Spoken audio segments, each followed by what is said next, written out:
আবার ভারতের থেকে জ্বালানি সহযোগিতার জন্য আমরা একটু অনুরোধ করেছিলাম, সেটা কোনো সেটা তো জ্বালানি মন্ত্রণালয় ভালো বলতে পারবে।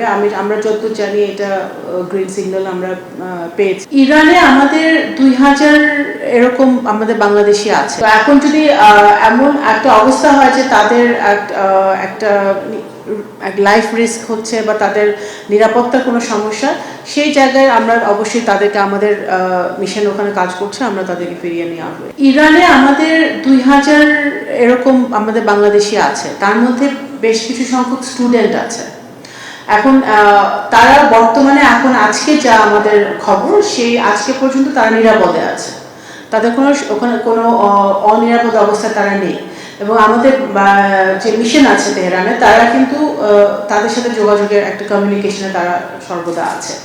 তো এখন যদি এমন একটা অবস্থা হয় যে তাদের একটা লাইফ রিস্ক হচ্ছে বা তাদের নিরাপত্তার কোনো সমস্যা, সেই জায়গায় আমরা অবশ্যই তাদেরকে আমাদের মিশন ওখানে কাজ করছে, আমরা তাদেরকে ফিরিয়ে নিয়ে আসবো। এই মুহূর্তে তারা, আমরা যতদূর খবর আমাদের কাছে আছে, তারা নিরাপদে আছে।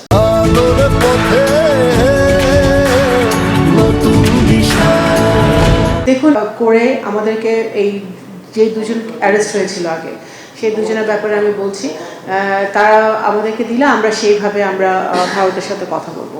এবং কনসুলার অ্যাক্সেস নিয়েও আমাদের কাজ চলছে, আমরা আশা করছি যে কনসুলার অ্যাক্সেস আমরা শিগগিরই পাবো। সেটা নিয়েও তাদের সাথে আমাদের প্রক্রিয়া এবং কমিউনিকেশন চলমান আছে। দেখুন, এখন তো একটা যুদ্ধাবস্থা চলছে, যার একটা বিশাল স্টেক হোল্ডার হচ্ছে ইউনাইটেড স্টেটস, রাইট?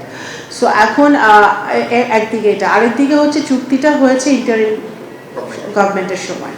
এবং এই চুক্তি না, যুক্তরাষ্ট্রের সাথে আমাদের আরও অনেক বাংলাদেশের চুক্তি আছে, বিভিন্নভাবে ট্রেডে আছে, অন্য জায়গায় আছে।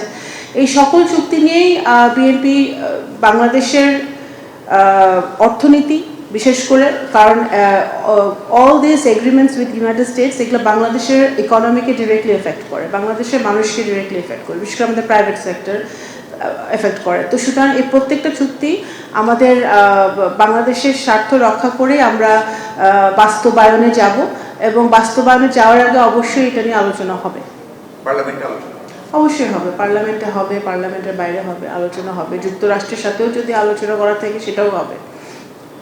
আবার ভারতের থেকে জ্বালানি সহযোগিতার জন্য আমরা একটু অনুরোধ করেছিলাম, সেটা কোনো সেটা তো জ্বালানি মন্ত্রণালয় ভালো বলতে পারবে। আমরা যতদূর জানি এটা গ্রিন সিগন্যাল আমরা পেয়েছি ভারত থেকে, বাট সেটা জ্বালানি মন্ত্রণালয় ভালো বলতে পারবে।